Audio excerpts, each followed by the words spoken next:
This week's episode of the Productivityist Podcast is brought to you by Transpose. You're looking to start off the new year with a new app that's going to be able to help you be more productive? Give Transpose a try. Head over to transpose.com and check it out. I'll have more about Transpose during the podcast, but for now, let's get on with the show.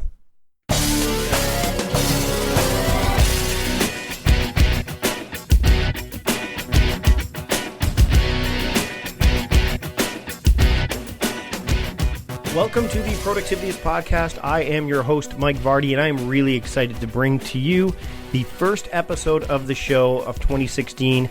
And there's a lot to take out of this episode. It's with author Cal Newport. He's the author of So Good They Can't Ignore You, as well as the new book, which I've just gotten through, and it's amazing. Deep Work.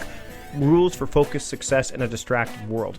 We talk about the idea of deep work versus shallow work.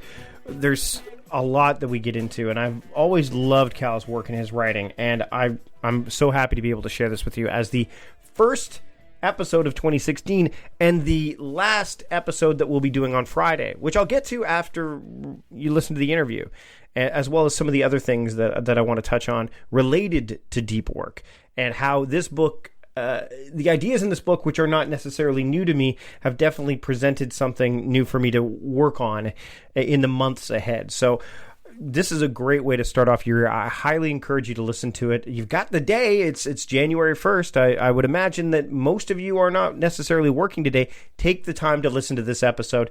Here it is, Cal Newport and myself having a great discussion here on the Productivityist Podcast. Cal Newport is with me. He is the author of the new book, Deep Work. What's the subtitle of the book, Cal? Because I don't have it in front of me. I have like this really, really special copy that I can't even share with anybody right now as I'm doing this. The illegal copy that no one's supposed to know about. It's Rules for Focused Success in a Distracted World. So this is a pretty, I'd say you're on the right podcast for this. I think that the Productivityist Podcast, I think the audience here is probably going to get a lot of this, especially considering the day that this has been released. Like it's the start of a new calendar year. So what better resolution to have than to say, I'm going to focus on deep work. And you've been focusing on this topic for quite a long time. I mean, I'm looking back in the archives, and I've been following your work for a while. You know, I've hung out before. We were at the World Domination Summit, 2013, I think? Is when you were at? It was even before then, I think. Was it 20? Yeah. I know we've been talking before that, but I think we actually finally got to meet in Portland. Yep. And then as we're just before we started recording, we're planning when I'm going to be in DC to get together as well, because that's where you're based. But this topic has been going on for a while, and if you just Google Cal Newport and deep work, one of the first things that shows up is a blog post from like 2012, some notes on deep working. Can you dive into that a little bit and explain to people what deep work means to you? Yeah, so I define deep work to be when you're focusing without distraction on a cognitively demanding task. So when you're giving something your full intense focus for a long period of time without distraction, that's deep work. And essentially the argument I'm making, the motivating argument for all of this, is that there's two things happening right now. One is deep work is becoming increasingly valuable in our current economy. The ability to do deep work is going to be increasingly valuable. At the same time, it's becoming increasingly rare. Fewer and fewer people are actually able to do it very well, and more of the trends in professional life are away from schedules and habits to support deep work. And when I see those two things, it occurred to me that this is a classic economic mismatch, a skill that's becoming more valuable at the same time that it's becoming more rare, which tells you that if you're one of the few to cultivate it, you can really thrive. Now, how does this relate? Your last work, So Good They Can't Ignore You, which a phenomenal read. If you haven't read it yet, everybody pick this up along with, I'm sure if you go to Amazon to pre-order Deep Work, the little package that they give you at the bottom, people who ordered this also ordered this or order these two together. You're going to want to get your book, So Good They Can't Ignore You. How does this tie into, because when I was reading the book, there's a lot of stuff that kind of ties, it harkened me back to that book. What can you say? Like, this seems like an evolution of what you were doing before, like in terms of a little bit diving into one aspect of it. Would that be fair to say? Yeah, it's a natural progression, I would say. The last book, So Good They Can't Ignore You, was asking this question: how do people end up building working lives that they're passionate about? And it pushed back on the common idea that we all come hardwired with a pre-existing passion that we have to identify and then use it to select our job. And it said, no, if you actually study the research, if you actually study people who love their work, for the most part, it's actually flipped. They get really good at something and the passion follows. So therefore, if you want to build a working life you love, your first step is going to very rapidly become very good at things. So I put this idea out there, and people resonated with this notion that follow your passion was too simplistic. But then the natural, completely reasonable follow-up question was, okay, well, if I believe you, how do I do this? How do I rapidly get better at things? How do I produce things of real value? The type of thing that's going to allow me to develop and cultivate passion for my work. And the answer to that is deep work. So in some sense, this book is the how-to follow-up to that book before. It tells you how this is the skill that allows you to create things of real value, to create a working life that you feel really passionate about. It's the how-to of how to actually do that. So the brain's pretty complicated, and it likes to be pulled away into different directions, especially considering the age of distraction that we kind of live in. What's one of the first kind of, I mean, people already know this stuff in a manner of speaking. They know they're getting pulled away from the deeper work, but they feel that they can't do anything about it.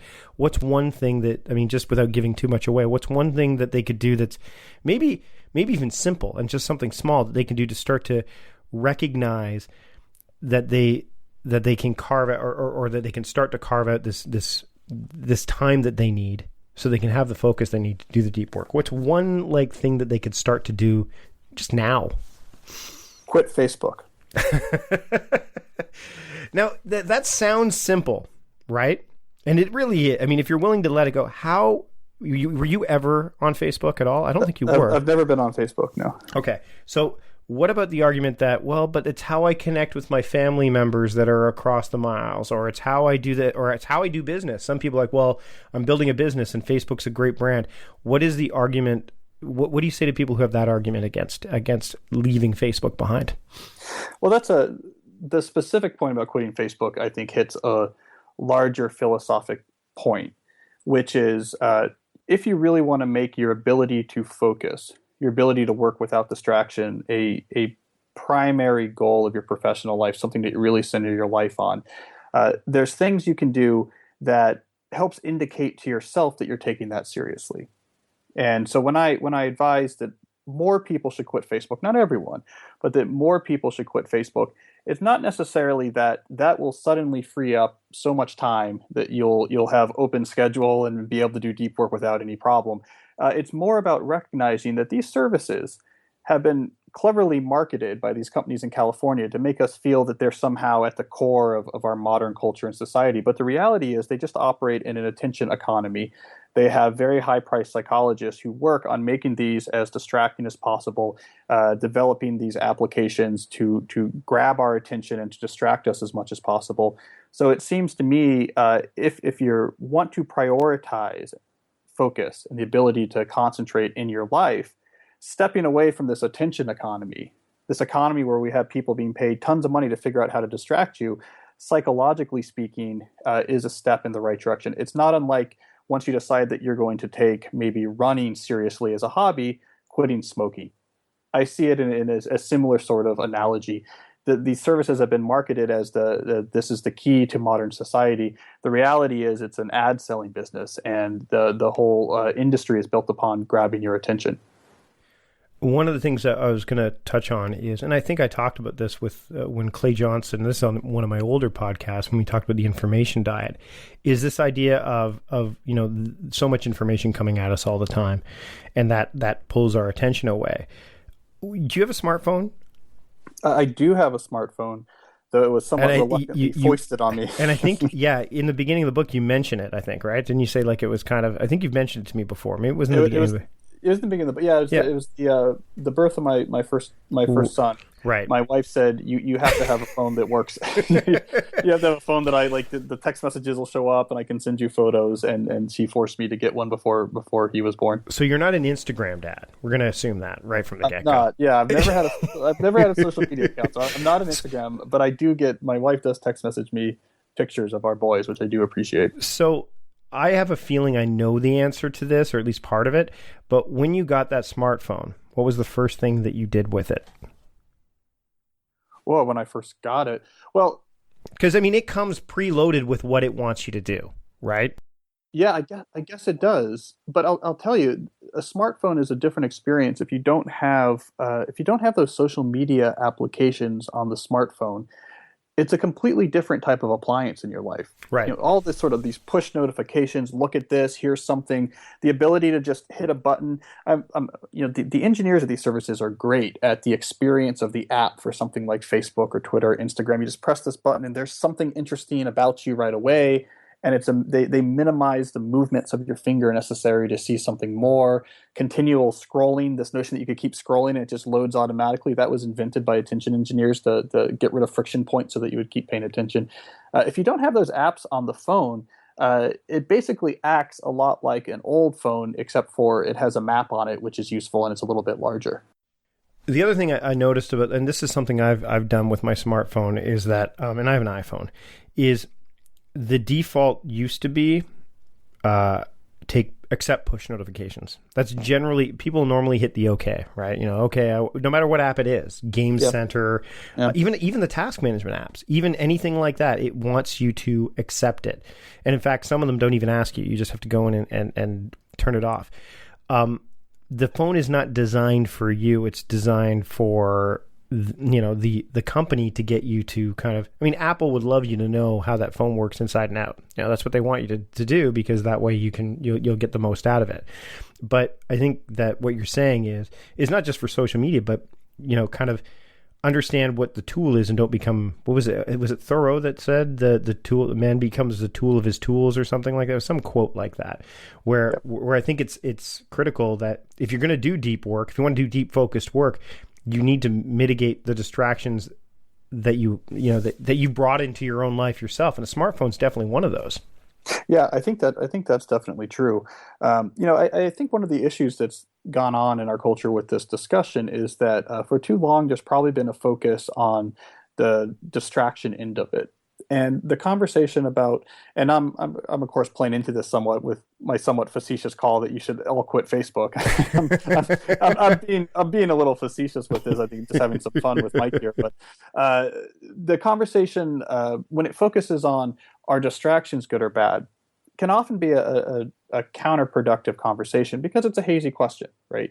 I mean, there's people like me who don't use these things, but all these things are catching our attention. It's, well, there's good about it and there's bad. I mean, you shouldn't use it too much. These conversations don't go anywhere. And what I'm trying to do with deep work is flip the conversation and say, forget distractions for now. Let's better understand its opposite. So let's better understand what happens when you're operating in a state of non-distraction. And I think we've gotten away from understanding just how valuable the ability to focus intensely has become. It's valuable really in three different ways. One, the ability to really focus without distraction is absolutely at the core of learning complicated things. So if you want to pick up a new skill, a new system, understanding a new type of mathematics or a new philosophy or a new computer system, you need to be in a state of deep work. If you're not giving it focused attention, we know from both psychology and neuroscience that you're really going to pick up that skill very slowly. We also know that when you're in a state of really undistracted concentration, especially if you can go for a long time without distraction, your rate of production skyrockets. So I tell a lot of stories in the books about people, including examples from my own life, where by cultivating a deep work habit, the actual amount of stuff you produce per week can really, really go up as compared to someone who has more distractions. And then there's this quality feature. When you're frequently seeing things that are distracted, check your email, work for 20 minutes, check your phone, work for another 10 minutes, you're basically working with a cognitive handicap. You're working at a fraction of your cognitive capacity. So the value of what you're producing, the quality of your writing, the sharpness of your thinking about your business plan is greatly reduced. It's like hiring a professional athlete and then making them wear weighted shoes on the court, right? We're all operating at some fraction of our maximum capacity. So really what I'm trying to do with this is say, distractions, I don't know. There's value. People maybe have some use for Facebook that's useful. Twitter allows you. I don't care about that so much as let's think about what do you get when you have non-distracted time. I think it's way more valuable than people realize. So I'm trying to make this point. Eric Barker called deep work the superpower of the 21st century economy. And I think that's a very apt description. If you cultivate this ability, which is really two things: training yourself to focus, it's a skill, not a habit, and then the stuff that you talk about a lot on this show, which is actually creating schedules and habits to give you time to focus. It really is going to be like you have a superpower in this economy. I mean, your success professionally can skyrocket, and incidentally, deep work turns out to be a lot more fulfilling, a lot more personally fulfilling and meaningful than the more distracted stuff that we spend time doing. We're going to take a break from the podcast now to talk about this week's sponsor, Transpose, your solutions your way. Now, this is the time of year where people are diving into new apps or maybe leaving old apps behind that don't really serve them anymore. And this would be a great time to check out Transpose. I've been using it for a while, and one of the things that I really like about it is that there are templates that are built for a slew of different applications that are built not just by Transpose, the people at Transpose themselves, but also members of the community. I want to dive into one in particular because I believe that this is related to the idea of deep work. And let's talk about journaling, because for me, I want to make sure that I'm keeping tabs on where I'm spending my time, and journaling definitely can help me do this. Because as you know, I have my weekly theming ideas my daily theming ideas. So each day has its own theme, and when I journal, I want to be able to make sure that I live up to those expectations of the day. So with Transpose, you can get a solution that either you can create yourself or that you can get from other people. And I'm looking right now at the public library, the public solutions that are available. And there's one that is, basically just a 5-minute journal, which is very popular. There's also, the dream journal. There's a photo journal. There's quiet time journal. There's the bad habit journal. So if I was to look at the 5-minute journal, I can actually enter all of the things that I need to enter. So if you want to go that specific, then if you're journaling, you can say, this solution in particular, submitted by Isaac Hamill, you could enter your date. You can say what you're grateful for, what would make today great, daily affirmation, and then of course you go to the evening, and the evening would say 3 amazing things that happened today, how I could have made today better, challenge of the day, and so on. Now, I mean, that's the kind of stuff that you could do. And he's even added one here, what special thing did I do for my wife? So you can take this public solution and make it your own. So instead of, let's saying that you're going to call it the 5-minute journal, maybe you call it your deep work journal, and you say, what you are. Meal planning is important because it prevents us from being a disappointed wreck when dinner time comes around and we have no clue what to make, or even if we have the ingredients to make the meal. It's a time and a money saver, but most importantly, it frees up valuable brain space. Creating a meal plan prepares us for the week to come and gives us peace of mind that we're organized and can feed ourselves and our family. That's why I do it, and that's why Plan to Eat helps me do it. Your subscription includes access to the Plan to Eat website and fully featured mobile apps on iOS and Android. And Plan to Eat gives you the tools to clip and organize recipes from any website, the ones your family loves and that fit your dietary preferences and needs. And you can create a meal plan around your schedule. Then what happens is the Plan to Eat software automatically creates an organized shopping list based on your plan. So sign up for your free trial at plantoeat.com/timecrafting. That's plantoeat.com/timecrafting. The coupon will be automatically applied to your account and can be used when you're ready to subscribe. It's valid for new customers only. Give Plan to Eat a try today. Focusing on. So you replace the I am grateful for with your daily theme, let's say. And then you would say what activity today by completing it would make today great. And then maybe a daily affirmation, a quote that's related to the deep work that you want to do. And then when you go to the evening, you could say, here are the 3 amazing things that happened today related to my theme, related to the deep work, how you could have made today better, and maybe even some ideas as to how to make sure that happens going forward. Maybe don't be so vague about it. The challenge of the day that you've had. And then instead of what special thing I did for my wife today, maybe it's what ideas came from this deep work. What did this deep work do to me? And if you've read Cal's book, you'll be able to get a sense of, what maybe how long were you in flow, or what strategy did you take to make this deep work happen? There are lots of other things that you can use in terms of public solutions. There's productivity solutions, which of course many of you will be looking for, considering that's what we talk about. If you're a GTD follower, maybe you want to do that. There's also action items that you do, end of the day questions, simple notes, SMART goals, things like that. Meeting minutes, for those of you who are into meetings, you may want to have those. And then there's just general business ones as well, if that's what you're looking for. So business ones would be, along the lines of like a sales CRM, which might be important if you want to get better at tracking that in the new year. There's also fitness solutions that are available. So what I love about Transpose is that the solutions you can make yourself, and as you get more familiar, you're going to want to dive in and customize it for your own liking. But until then, there are plenty of public solutions out there for you to use. They're available on the web through public URLs. They're available through the app. You have a native app on the Mac now as well. There's so much to enjoy about Transpose. Really, Transpose is your solutions, your way. So I would encourage you strongly to check out Transpose. Go to transpose.com. Tell them Mike Vardy sent you if they ask. And I'd like to thank them for sponsoring this week's episode of the Productivityist podcast. Now let's get back to the discussion. Do you think that diving into work so deeply is terrifying for some people? I know that in some times, when I was working on the Now Year stuff, I felt, and I would dive right in. Like I would disconnect from the computer. I don't schedule it as rigid. I know you schedule your day, right? You still schedule your day. Every block of every time is scheduled, right? Like it's blocked completely, right? I'm a time blocker. Yeah. We can talk about it a little bit, but we will follow that schedule because I theme. So I basically do it on a much more. I guess mine is a bit more flexible. I guess, but the point is that when I spent time working on the Now Year stuff, I remember diving into it, and there was a part of my brain as I was spending time writing.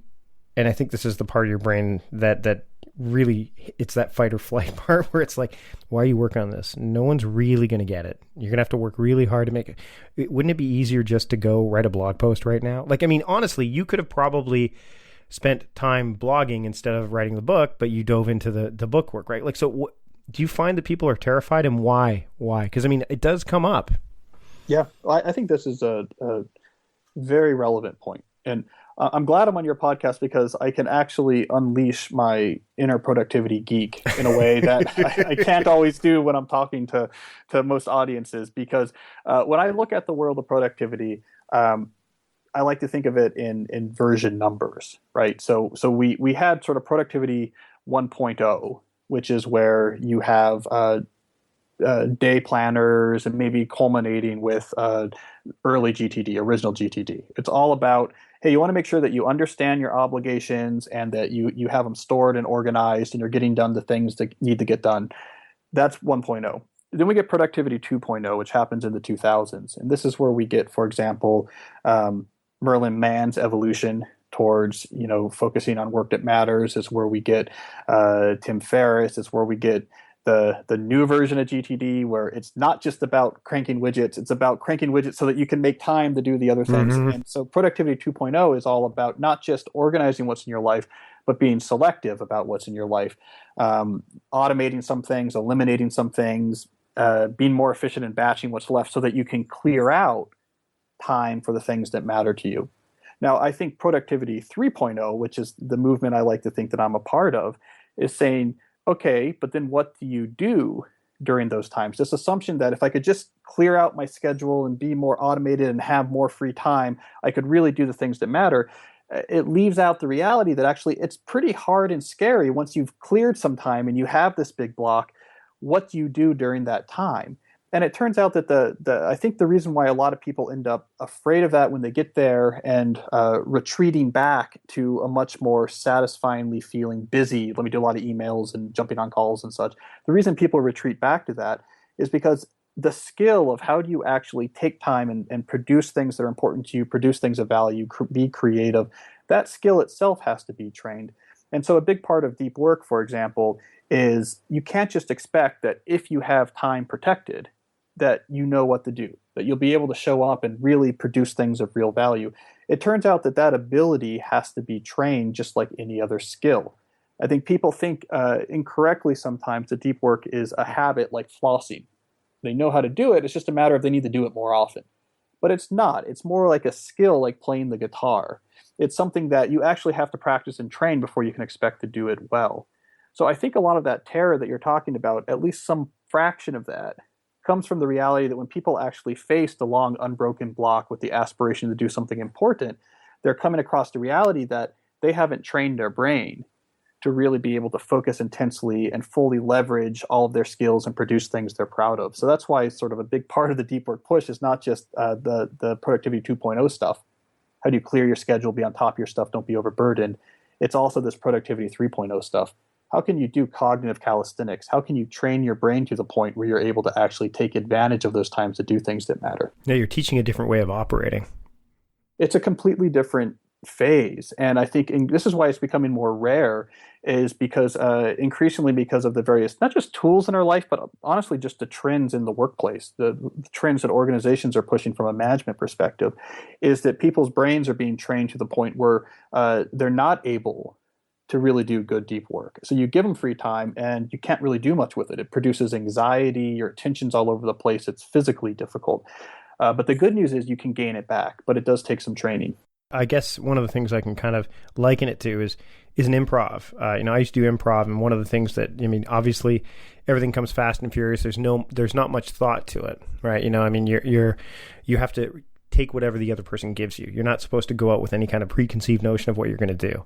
And real magic can happen with that if you know the rules and if you practice it. And what can happen from there, and when I was doing improv, is that if you got a really great bit that came out of that, then you would turn it into a sketch, which became rehearsed, and you would workshop it and hone it, and all of a sudden it would go on stage as a completely different piece.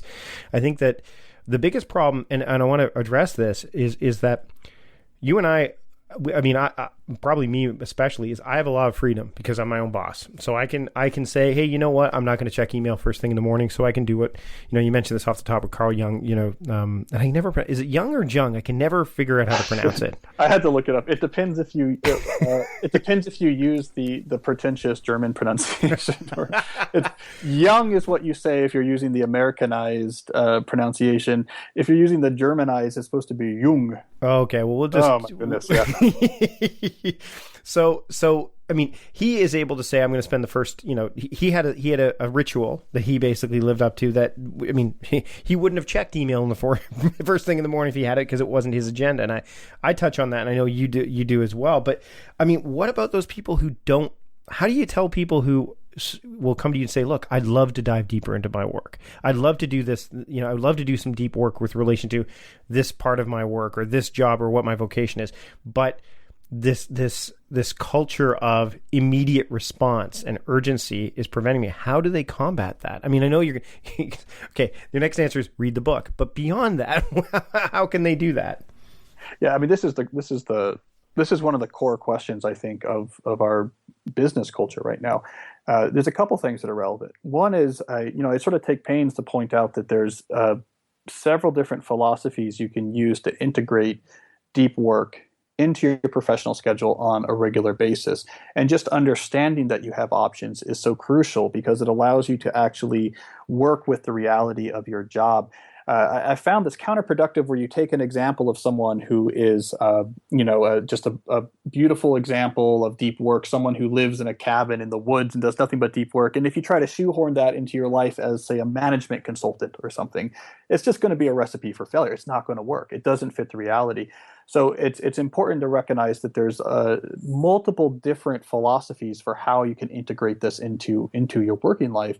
The right one is going to depend on what type of work you do. So on one extreme, for example, you have what I call the monastic philosophy. Now, this is the extreme. You basically eliminate shallow work from your life. You're not reachable on email. You're not on social media. You just want to do deep work. That's more or less accessible only to a very small number of people, such as professional novelists or artists. But there's other options. So then you have like Carl Jung, who did what I call the bimodal method. So he actually lived a very busy lifestyle most of the time. He lived in Zurich. He had a very busy practice as a clinical psychologist. He was also really keyed into the university lecture circuit there and the coffee house circuit. It was basically the early 20th century version of one of these Silicon Valley denizens of today. He was very connected. But he also had this house in the woods by a lake. In the countryside outside of Zurich. And so he was a bimodal philosophy. He was either completely on, or he would be at that house for a few days where he would do nothing but deep work. Then you have the rhythmic philosophy, which is, the same time every week, the same place, I do deep work. And that's part of my schedule, but outside of there, I'm doing all the other stuff. And that could be early in the morning or more in your night owl style later at night. But it's, I have the set time I do it. Then you have this journalistic philosophy where you look at your schedule where time seems like it's open, and then you block it off like you would any other meeting. It turns out that people in the professional world respect this notion of, oh, I'm booked for these hours, so we'll have to set up our meeting another time, or I didn't respond to your email because I was in a thing from 12 to 3. People understand that terminology. The key here is that there's a lot of different philosophies for how you integrate deep work into your life. And so starting from the reality of your current job is key if you're going to succeed with making this a bigger part of what you do. Yeah, tackle the certainty before you dive into the uncertainty. That's right. So, an example would be Schedule Once. I use a tool called Schedule Once. And what that does for me is that if people want to book, you actually had to use it, I think, to book for us to book our time, right? I said, here's my link. Yeah. So what it does is it creates this boundary. And I think it does two things. Number one, it creates a boundary so that I know, because I've gone in and protected the time that I know I only want to do certain things. So either by like Wednesdays, no one can book with me because that's when I'm in audio video production mode. So I don't want to talk to anybody that day. I want to be able to focus on that stuff. But what it also does is it removes the likelihood of me agreeing to something to please somebody. Yes. It removes, it creates this, but the thing is that why do you feel people don't take the time to set up those boundaries and to do them in a way that's thoughtful instead of just, it's kind of like taking on a tool like Evernote and going, you know what, I have this big pile of paper on my desk, and if I get Evernote and put it all into Evernote, it will solve my problem. And then they look at Evernote and go, wow, now I have a big digital mess. Like, why is there such a difficulty for a lot of people, and I come across this with a lot of clients, to take that, slow down, take that deep breath, and even focus on just getting themselves set up for success down the line? Well, I think definitions here matter. When people think about work, for the most part, they think that work is work. Anything that returns some sort of benefit professionally is seen as work. So they don't necessarily intuitively see their fragmented, busy schedule as an inadequate or bad schedule. They just see it as, yeah, I'm busy. I'm doing work all the time. I'm working hard. I've got a lot going on. I'm doing stuff all day. I'm doing stuff at night after the kids go to bed. This is just work. It's busy.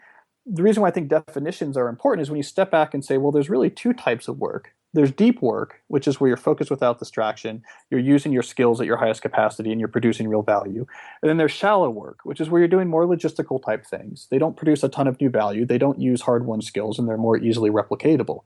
I think the right formula to keep in mind is that shallow work keeps you from getting fired and deep work gets you promoted.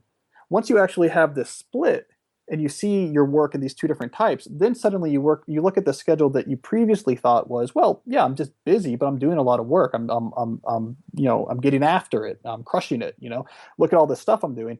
Once you have these definitions of deep or shallow, you say, well, wait a second. I'm only doing shallow work. I have almost no deep work in my schedule, which means that I'm leaving the majority of my potential to create things that matter and get ahead on the table. Then suddenly the alarm bells go off. And I think once people have these definitions, the alarm bells go off and they realize, well, I got to change this state of affairs. I'm never going to get ahead, or I'm never going to sort of take control of my career or do things I'm proud of if I'm never doing deep work, if I'm never actually pushing my skills or trying to increase my skills. And I think once they have that mindset shift, then suddenly things like Schedule Once, which I think is just brilliant, and basically everyone in every position should be doing something like this. That is actually internally knowing what times you're available to meet with people and what times you're not. And that might mean blocking off time on a shared calendar so people can't book their time there. Or if you're in a situation like yours, giving people the times you're available and therefore being able to control when you're not. These type of things are simple and have a huge positive impact. And I think to answer your question, the reason why people aren't doing them is until you get these definitions right, you don't realize that you're lacking. Right. You just think work is work and I'm busy. What else could I be doing?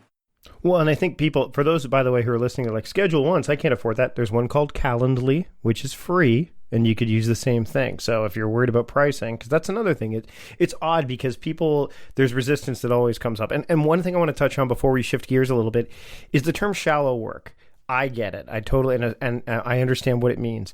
But again, words have power. Some people will look at the term shallow work and they would derive it as meaningless. Like shallow means I'm not doing anything. So it seems almost like, so how do you, obviously the book probably dives into this quite a bit more, but what do you say to those people that are like, well, I always want to do deep work. I always want to do meaningful work. Like, how do you tell them that, look, some of the shallow work stuff, like the administrative stuff, the low hanging fruit, it's valuable. It's just, it's getting in the way of the deeper stuff. Like, how do you reconcile that with people? Yeah, it's a hard balance. I mean, shallow work is literally what keeps you from getting fired, or in the case of an entrepreneur, from going bankrupt. You have to do shallow work. The issue is when all you're doing is shallow work. And I think the reality is probably 99% of people in the knowledge work sector are doing about 99% of their time shallow work. Yep. Because for something to actually count as deep work, you need at least an hour without distraction and giving it your full focus. Most people essentially never do that, with a few exceptions where they have a deadline and they're staying up late to get it done, and it's so late that there's literally nothing coming in to distract them. So it is kind of a hard balance. Shallow doesn't mean, it's not a derogatory term. It's really just talking about the depth of your focus.